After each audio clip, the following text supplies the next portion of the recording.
to my channel, Simply Your World, where we discuss past and present events that will affect you if they haven't already. Shout out to the original content creator of this video, Intrigue Minds. They have a lot of good content over there. If you want to see something different, I advise you to go over there and check them out. If this is your first time here, I want to say thank you and I appreciate it.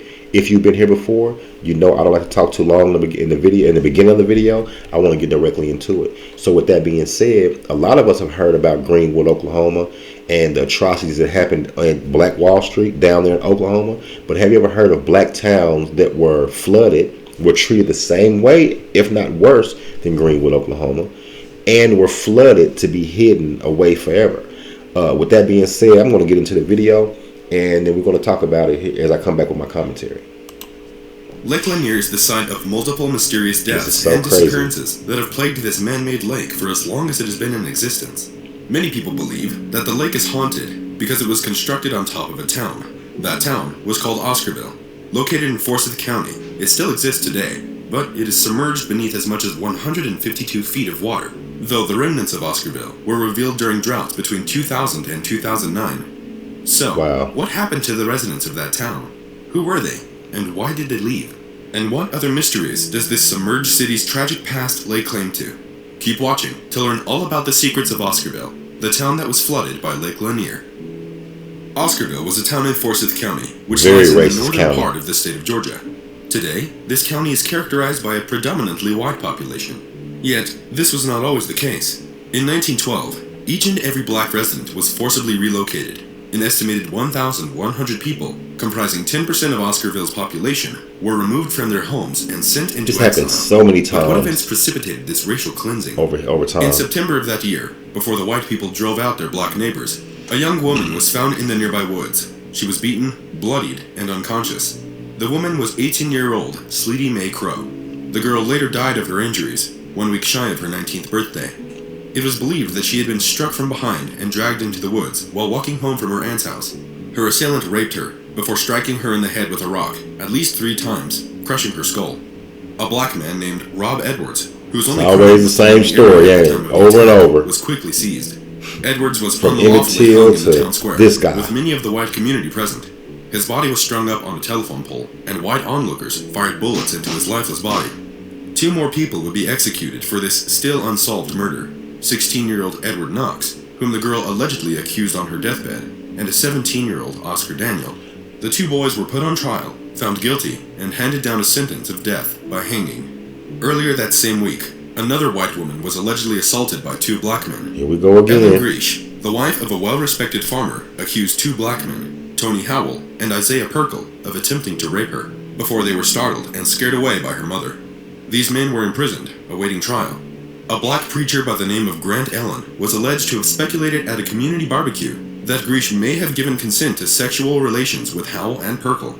Word of this speculation reached the ears of the white members of the community, who were enraged at the suggestion.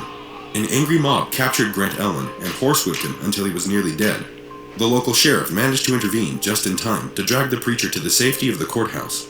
Regardless of whether these black men were guilty of the crimes they were accused of or not, it acted as a flame to a powder keg. The night of Sleety Mae Crow's funeral, enraged white men gathered at the town's crossroads, armed with guns and sticks of dynamite. They descended on the black population with fury, spurred on by sensational news reports and the support of Crow's parents, who went on record to say that they wished to be rid of the town's black people, whom they referred to as the fiends of hell. And that's all it takes. In the coming months, these white vigilantes, known collectively as the Night Riders, drove the black community out of town. It is estimated that in the early months of the racial cleansing, that 98% of OSCARVILLE's black community fled in fear, never to return. I can imagine. Many of the cabins of OSCARVILLE's black population were scattered along the banks of the Chattahoochee River on the outskirts of town. The Night Riders would go to each and every white home to call up the adult men of the family to join the group. It is worth remembering that it had only been 50 years earlier that a white man was legally allowed to pursue escaped slaves in the days before the Civil War and the Emancipation Proclamation. Therefore, when the knock on the door came after sundown to join the Night Riders posse, it may not have seemed a foreign concept to these men at all. Easy. It took a few months for these so-called Night Riders to drive the black people out of OSCARVILLE and from nearby towns such as Cumming. Those members of the black community who served in the wealthy houses of the upper-class white families in the neighboring town of Cumming were afforded some protection. But the poor sharecroppers, landowners, and cotton pickers, who were the most vulnerable, were the first to flee the town. Children. The Night Riders' main modus operandi was to throw stones through windows, to fire gunshots through front doors, and to shout out, "Get!" to the terrified inhabitants within. Furniture was burned, pets and livestock were shot, and messages were left behind, giving inhabitants 24 hours to leave. One white woman, Ruth Jordan, who was just a girl at the time of the racial cleansing, recounted one night when she accompanied her father, who was friendly with his black neighbors, to check on their safety. They found their neighbor's cabin empty, the furniture shot to pieces. When her father called out, their neighbors, the Cooks, emerged from the woods, where they had spent the night, hiding in terror. By mid-October, it was reported in the news that many black homes had been torched and razed to the ground, along with 5 churches where black people worshipped. The exiled literally had no place to return to. By burning their churches, the Night Riders struck at the very heart of the spiritual and social fabric of Oscarville's black community. Real quick, like I said, man, this is definitely has to be one of a 5-part series, if not more. You know, the more information I dig up, it might turn into a 7-part series. Who knows? Because I think this is very, very important. It's very telling. It's important for everybody to know and not forget. You know, as black people, it seems like it's easy to forget. You know what I mean? Y'all know what I mean. Whoever listening to this know exactly what I'm saying. All it takes is for the next big event, the next end thing, the next dance craze to come in, and no matter what happened last week, we forget. And then within a year's time or a month's time, that person or that event is just a story around a campfire sometimes. You know what I mean? So let's get back into it, man. By late October, violent means were no longer necessary. All it took was for the Night Riders to leave a tied-up bundle of sticks on the cabin's front porch in the morning, and the family who dwelled there would be gone by sundown. Such was the depth of their terror. The white farmers who remained in Oscarville went on to prosper after the racial cleansing of 1912. In fact, they were so successful that Oscarville was one of the few farming communities to survive both the Great Depression and the boll weevil attacks on cotton that had plagued the area since 1915.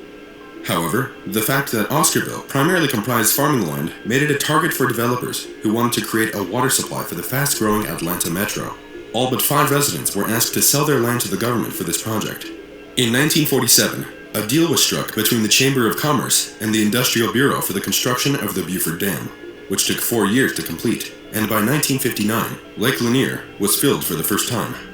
By this time, the farming town that was Oscarville had completely disappeared, only living on via a handful of old maps, archived newspaper articles, and local oral history. About 1,100 people lost their livelihoods and their homes during the 1912 racial cleansing of Oscarville. A few my bad, real quick.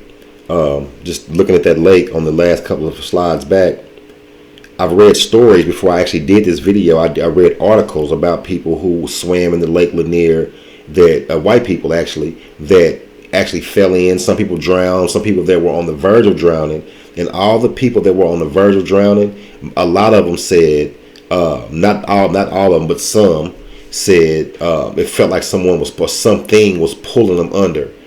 And that is so crazy. Because if all those souls are lost like that, I can imagine something pulling you under.